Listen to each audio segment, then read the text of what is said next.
Muling nag-reset si Sub-Zero matapos siyang patayin ni Elsa at bumalik siya sa sandali pagkatapos ng trial.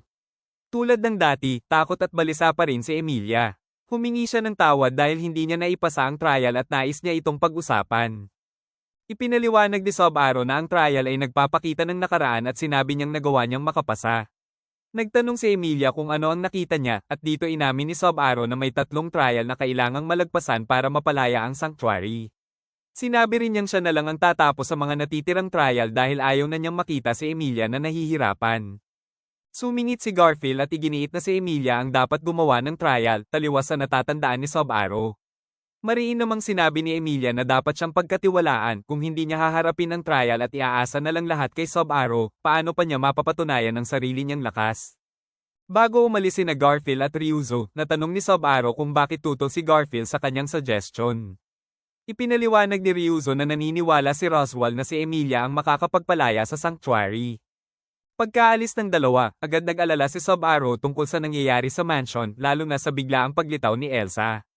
Alam niyang imposibleng hindi gumawa ng masama si Elsa kina Rem at sa iba pa, kaya't nagduda rin siya kung may kinalaman ba si Frederica dito. Pagdating niya sa silid ni Roswell, sinabi ni Sub-Zero na ipaalam kina Ryuzo at Garfield na payagan ng umuwi ang mga villagers sa kanilang pamilya.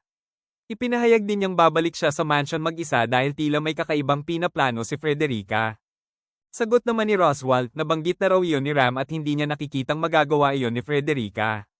Ngunit iginiit ni Sub-Zero na si Frederica ang nagbigay ng glowing stone kay Emilia at malinaw itong patunay na may itinatago o pinaplano siya. Kinaumagahan, naghanda na si Sub-Zero para bumalik sa mansion at nalaman niyang inutusan ni Roswell si Ram na samahan siya. Habang nag-uusap sila, dumating si Garfield matapos mabalita ang babalik si Sub-Zero sa mansion. Nagpaalam si Sub-Zero, sinabi niyang babalik sila kinabukasan at siya muna ang bahala sa lahat. Napansin ni Sub-Zero ang suot ni Garfield na blue crystal at tinanong kung wala ba itong ibibigay sa kanya. Hindi agad naintindihan ni Garfield, kaya si Ram ang nagpaliwanag kung ang babaeng mahal mo ay aalis para gampanan ang tungkulin niya, wala ka bang ibibigay para magsilbing gabay? Dito ibinigay ni Garfield ang kanyang blue crystal at agad nang umalis sina Sub-Zero at Ram. Habang nasa biyahe, sinabi ni Sub-Zero kay Ram na may isang napaka-importanteng bagay siyang dapat ipaalam. May isang babaeng pinakamahalaga para sa kanya, ang babaeng nagngangalang Rem. Pagdating nila Sub-Zero sa mansion, sinalubong sila ni Petra. Agad niya itong niyakap, magaan ang loob dahil ligtas pa ang lahat. Nagpakilala din si Petra kay Ram dahil ito ang una nilang pagkikita at magalang niya itong binati bago sila ihatid sa silid ni Rem. Pagkapasok ni Ram at makita si Rem, hiniling niyang lumabas muna si Sub-Zero. Sa labas, sinabi ni Sub-Zero sa sarili, ito na ang simula para sa kanila. Biglang lumitaw si Frederica, nagulat sa pagbabalik ni Sub-Zero. Napansin niyang wala si Emilia, kaya alam niyang hindi pa tapos ang trial. Ipinakita ni Sub-Zero ang blue crystal na agad nakilala ni Frederica bilang pagmamay-ari ni Garfield. Nagtanong si Sub-Zero kung bakit niya ginamit ang glowing stone para i-teleport siya, ngunit iginiit ni Frederica na wala siyang alam sa sinasabi niya. Ipinunto pa ni Sub-Zero na alam niyang may pinaglilingkuran si Frederica para mapigilan ang paglaya ng sanctuary, ngunit mariin itong tinangjing may alam siya. Dumating si Ram at direktang tinanong si Frederica kung bakit nito ibinigay ang glowing stone kay Sub-Zero. Hindi siya makasagot, kaya sinabi ni Ram na dahil yun sa kanyang panunumpa. Inamin naman ito ni Frederica at sinabing hindi niya pwedeng isiwalat ang lahat. Dahil dito, nagalit si Ram, itinuring itong pagtataksil at nagpa siya na dadalhin si Frederica pabalik sa sanctuary. At sinabing sasama naman siya ng walang pagtutol. Biglang nagpakita si Elsa, hawak-hawak si Petra. Sa sigaw ni Petra na, tumakbo na, agad umatake sina Ram at Frederica, nagbigay ng pagkakataong makatakas ang bata. Nasugatan pa ni Ram si Elsa, ngunit hindi iyon alintana ng kalaban. Gumamit si Sub-Zero ng smoke bomb para makatakas, ngunit tinamaan siya ng malaking karayom sa likod. Si Frederica man ay tinamaan ng sunod-sunod na karayom. Sa pagtakas nila, naalala ni Sub-Zero sina Rem at Beatrice at sinabi niyang kailangan nilang iligtas. Tutol si Ram at sinabing dapat na silang tumakbo, ngunit hindi ito matanggap ni Sub-Zero. Kaya sinabi ni Frederica na tama si Sub-Zero, kailangan nilang iligtas ang dalawa. Tinanggal niya ang kanyang suot, lumiwanag ang blue crystal, at nag-transform siya bilang isang beast. Iniwan niya kina Sub-Zero ang pagtakbo, at bumalik siya upang harapin si Elsa. Habang papunta sila sa silid ni Rem, hinarang sila ng isang beast. Tumakbo sila papasok sa isang kwarto, at nagpa siya si Ram na i-attract ang halimaw para makatakas sina Sub-Zero at Petra. Ngunit bago sila makalayo, may bumagsak sa kanilang harapan. Sa pagdilat ni Subaru, nakita niya ang mga paa ni Ram na abala sa pakikipaglaban. Sinubukan siyang iligtas ni Patrash ngunit ibinato lang sila pabalik sa mansion. Pagkamalay ni Subaru, tinanong niya si Petra kung ayos lang ba ito, ngunit nagulat siya dahil kamay na lang ni Petra ang hawak niya. Nakalatay ang mga bangkay ng kanyang mga kasamahan sa paligid. Habang papalapit siya sa silid ni Rem, naroon sa likuran niya si Elsa. Galit niyang tinanong kung sino ang nagpadala sa kanya. Sagot ni Elsa, hindi niya ito pwedeng sabihin at napaaga raw ang pagdating niya kaya hindi naging perpekto ang plano.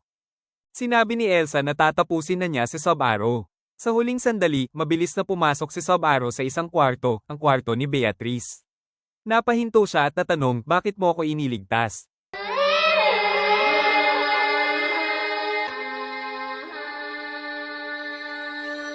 Pilit pa ring binubuksan ni Subaru ang pinto, ngunit sinabi ni Beatrice na huli na ang lahat. Sinubukan pa sana siyang ehil ni Beatrice pero tumanggi si Subaru. Tinanong niya kung bakit siya ang inililigtas ni Beatrice at kung gusto niya talagang magligtas, bakit hindi ang iba. Sagot ni Beatrice, wala siyang rason para iligtas ang sinuman maliban kay Subaru. Nagngingit-ngit si Subaru, sinasabing dahil sa pagligtas sa kanya, mas lalo lang masisira ang lahat.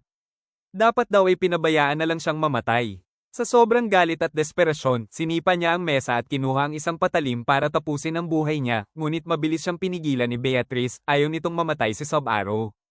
Napansin ni Subaru ang Black Gospel at tinanong kung bakit ito naroon. Mahigpit itong niyakap ni Beatrice na para bang napakahalaga nito. Tinanong ni Subaru kung pareho ba ito sa libro ng Witch's Cult, ngunit sagot ni Beatrice, hindi niya yun pwedeng sabihin. Sunod-sunod na tanong ang ibinato ni Subaru, pero iisa lang ang sagot ni Beatrice, wala sa libro ang mga iyon, kaya wala siyang sagot. Muling nagtanong si Subaru, sinabi ba ng libro na iligtas mo ako? Pasigaw na sagot ni Beatrice, oo. Lahat ng ginagawa ko, nakikita ko, at sinasabi ko, nasa librong ito. Unti-unting lumapit si Subaru, ngunit hinampas siya ni Beatrice gamit ang libro. Sa sandaling iyon, pumasok si Elsa sa silid. Sinubukang pigilan ni Subaru ang paglapit nito kay Beatrice, ngunit natawa lang si Elsa, at tinapos niya ang buhay ni Subaru. Muling bumalik si Subaru sa nakaraan, sa parehong lugar ng sanctuary kasama si Emilia, at tulad ng dati, nanginginig pa rin ito sa takot. Habang nasa labas ng bahay, naisip ni Subaru na kailangan niyang kausapin si Roswell para tanungin tungkol kay Beatrice, isang bagay na hindi niya nagawa noong nakaraang loop. Tinanong siya ni Otto kung ayos lang ba siya, at nakangiting sumagot si Subaru na wala siyang dapat ipag-alala. Nagtaka si Otto dahil tila kalmado si Subaru kahit ganoon ang lagay ni Emilia.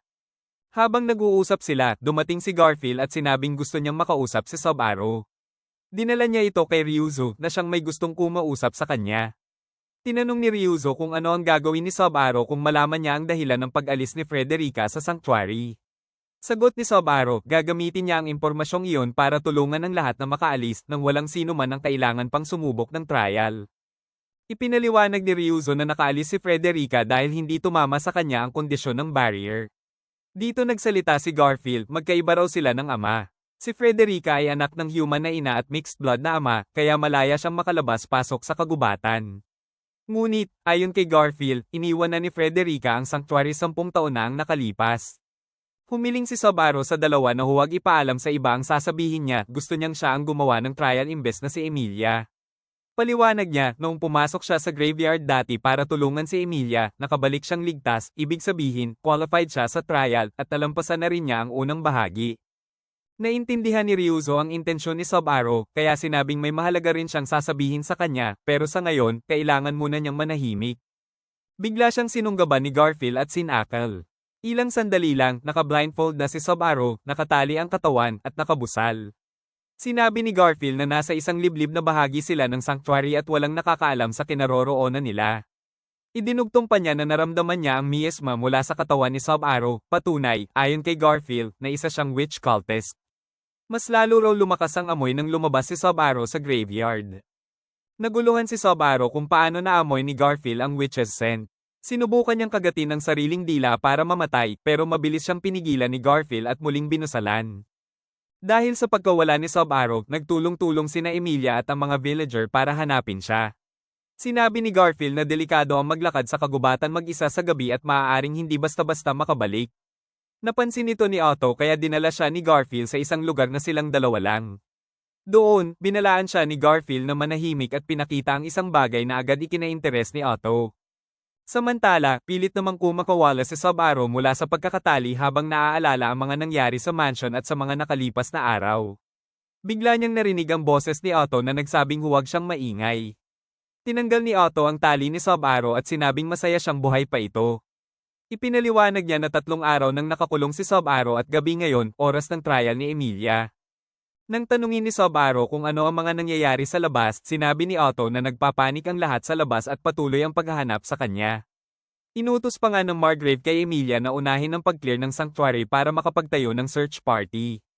Pero sa kabila nito, bigo pa din si Emilia sa mga trial. Nagulat si Sub-Zero kung bakit sinasagip siya ni Otto. Ipinaliwanag ni Otto na pinaghinalaan siya ni Garfield dahil siya ang huling nakitang kasama ni Sub-Zero. Pinakita pa di umano ni Garfield ang isang glowing stone para patahimikin siya, pero hindi niya ito tinanggap at tumakbo hanggang makarating sa lugar kung nasaan siya ngayon. Nagpasalamat si Sub-Zero pero nagtanong kung bakit niya ito tinutulungan. Nahihiyang sinabi ni Otto na, weird man pakinggan, gusto niyang subukang tulungan ang isang kaibigan. Natawa si Sub-Zero, hindi makapaniwala, pero pagkatapos ng tawa ay sinabing, kaibigan nga talaga kita. Nagpasalamat siya kay Otto sa pagligtas sa kanya. Nag-enjoy ka ba sa episode na to? Kung oo, palike naman ng video at huwag kalimutang mag-subscribe sa aming channel. Malaking tulong yun para sa amin bilang small content creators. Maraming salamat po, arigatou gozaimasu.